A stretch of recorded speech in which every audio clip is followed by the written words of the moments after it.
Bonjour tout le monde. On me demande pourquoi le gouvernement ne met pas en place plus rapidement des mesures contraignantes pour empêcher la propagation du virus. La raison est fort simple.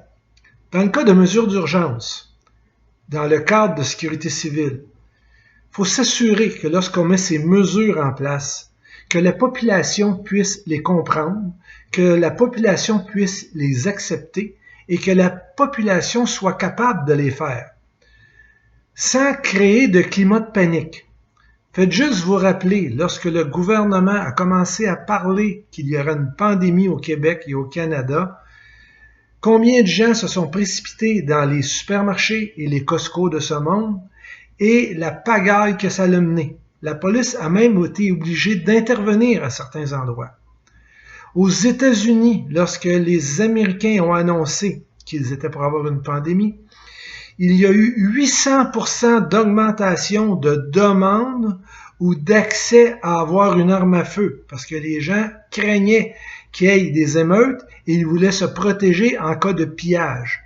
Donc, le gouvernement au Québec se devait de prendre son temps, de mettre les mesures en place une après l'autre et s'assurer que la population, un, les accepte et deux, les fasse correctement. Évidemment, il y a un prix à payer à ça. Il y a plus de cas peut-être qui se font qui arrivent présentement parce que les contraintes n'ont pas été là, mais on a évité probablement des émeutes, on a évité également le chaos, et ça fait que maintenant, le gouvernement, quand il vous annonce de nouvelles mesures, non seulement vous les acceptez, mais vous êtes prêt à en avoir d'autres parce que vous voulez que ça cesse. Donc, les mesures sont bien faites, le gouvernement fait sa job et la sécurité civile qui entoure le gouvernement les conseille bien.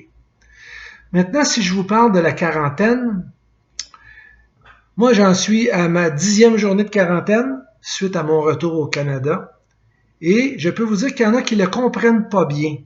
La quarantaine pour ceux qui reviennent de l'extérieur, qui reviennent au pays, se doit d'être de 14 jours à la maison. C'est pas parce que vous êtes une personne qui travaille dans les services d'urgence que vous avez un passe-droit. Que vous soyez policier, pompier, infirmière, que vous soyez docteur.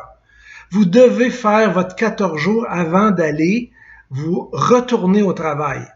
Dans le cas que vous avez une entreprise, vous êtes propriétaire d'une pharmacie, propriétaire d'un dépanneur, propriétaire d'une épicerie, vous êtes un cultivateur, vous devez rester à la maison pendant 14 jours.